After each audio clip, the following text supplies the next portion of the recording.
मैंने वही बोला कि मैं ढूंढता था कि किसी जो मोबाइल में किसी के मेरे को दिख जाए वैसे खबर।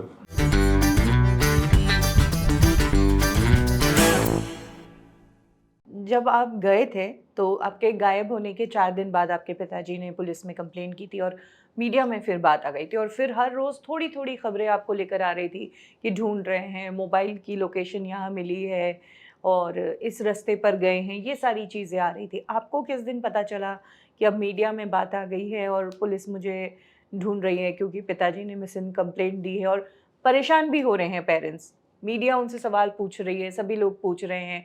आपके फादर ने कम से कम 2-3 बार कहा होगा कि मैं परेशान हो गया हूँ, मैं अपने बेटे को वापस पाना चाहता हूँ, कहाँ है मेरा बेटा? कितनी हैरानी की बात है कि ये कोई बात मुझे पता नहीं चली। मैंने वही बोला कि मैं ढूंढता था कि किसी जो मोबाइल में किसी के मेरे को दिख जाए वैसे खबर। मुझे कहीं पे कुछ दिखा ही नहीं क्योंकि कोई मुझे पहचानता भी, मुझे लगता था ये पहचान रहा है, तो भी किसी ने आके मुझे ये नहीं बोल रहा आप कि ऐसा चल रहा है वैसा चल रहा है, तो मेरे साथ ऐसा कुछ हुआ ही नहीं। तो मुझे लगता था वही कि भाई कोई किसी को वो नहीं है और मेरे 2 भाई 1 बहन है, उन्होंने मम्मी डैडी को संभाल लिया होगा, तो चलो अब मैं जिस रास्ते पे जाना चाहता हूँ आराम से वो चीज़ हो जाए। तो मैं सीरियसली मतलब इसको करना ही चाहता था।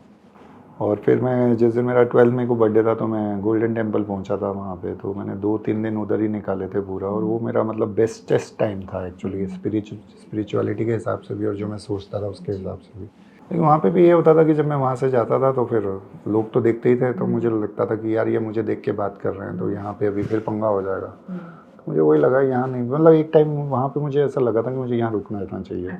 मुझे वहाँ बहुत अच्छा लगा। तो फिर कब आपने डिसाइड किया वापस लौटने का और क्या वो पॉइंट था कि डिसाइड किया कि अब जाना चाहिए? वो जब वहाँ पे एनर्जीज बहुत ज़्यादा थी गोल्डन टेम्पल में, जहाँ पे सत्संग रब जी की कृपा से हुआ, और वो जो उसके बाद से मेरे अंदर चेंज आना शुरू हो गया कि मुझे तब मेरे को मतलब ये होना शुरू हुआ कि यार क्या वापस चला जाऊँ। वैसे मैं क्वेश्चन तो ये करता था क्योंकि मेरी कुछ चीज़ें चल रही थी जिसमें मैं वही कह रहा था कि यार मैं आगे क्यों नहीं जा पा रहा हूँ, हिमालयस पे नहीं जा पा। अच्छा, जो आपकी जर्नी है वो आगे नहीं बढ़ पा रही है। मतलब मैं उधर शहरों में ही घूम रहा हूँ जहाँ मैं जाना चाहता हूँ, रास्ता नहीं मिल रहा। शिमला तक भी पहुँच गया पर शिमला से आगे नहीं जा पाया। तो मैं फिर इसलिए सवाल करता था आप क्या चाहते हो। तो मेरे पास तो कोई नहीं था किसी से बात करने के लिए, मेरे पास रब जी थे क्योंकि मैं हमेशा उन्हीं से ही बात करता हूँ। फिर ऐसा होता तो मेरा भी होता कि क्या चाहते हो आप, मैं वापस जाऊँ या मैं आगे चला जाऊँ, आपसे पूरा जुड़ूँ। अब यहाँ पे ये बात, अब सॉरी लेकिन कुछ मुझे अंदर से कुछ उनकी तरफ से आई चीज़ वापसी आने का, तो मैं उस हिसाब से फिर मतलब मुझे लग गया था कि मुझे वापस जाना होगा। बैक ऑफ द माइंड तो यही था कि मुझे आगे चले जाना है। तो मैं जब प्लान बना लिया मैंने कि वापस मैं जा रहा हूँ, मैं ट्रेन में बैठा, वो ट्रेन एक्चुअली पानीपत स्टेशन से दूसरी जगह चली जाती है, दिल्ली नहीं जाती। तो मैं पानीपत उतरा तो मैंने पता किया तो पता चला सुबह 4 बजे अब ट्रेन आएगी। तो मैं एक्चुअली एक दिन पहले आ जाता। तो जब ऐसा हुआ तो मैं सुबह तक वहीं था, फिर सुबह ट्रेन पकड़ के वापस कालका चला गया। तो मैं वही रास्ते में ये पूछता रहा भाई आप क्या चाहते हो, क्योंकि अब आप चाहते हो तो मैं दिल्ली पहुंच जाता, फिर आपने पानीपत पे ब्रेक मार दी, तो आप क्या चाहते हो मैं चला जाऊं या मैं वापस चला जाऊं। तो मैं कालका तक पहुंच गया और मेरा वही चलता रहा, अगर आप वापस ले जाना है तो ले जाओ, इधर ले जाना है तो इधर ले जाओ। तो वो जो ट्रेन में जब मैं जा रहा था ना तो वहाँ पर वही हुआ था कि अंदर से बहुत ज़्यादा हुआ वापस जाने का।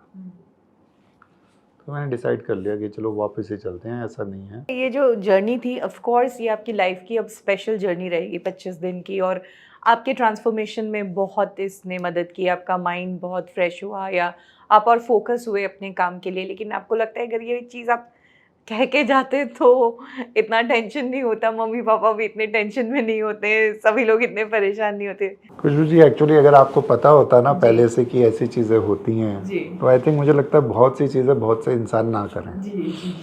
तो मुझे इसका अंदाज़ा ही नहीं था कि ऐसी चीज़ें हो जाएंगी।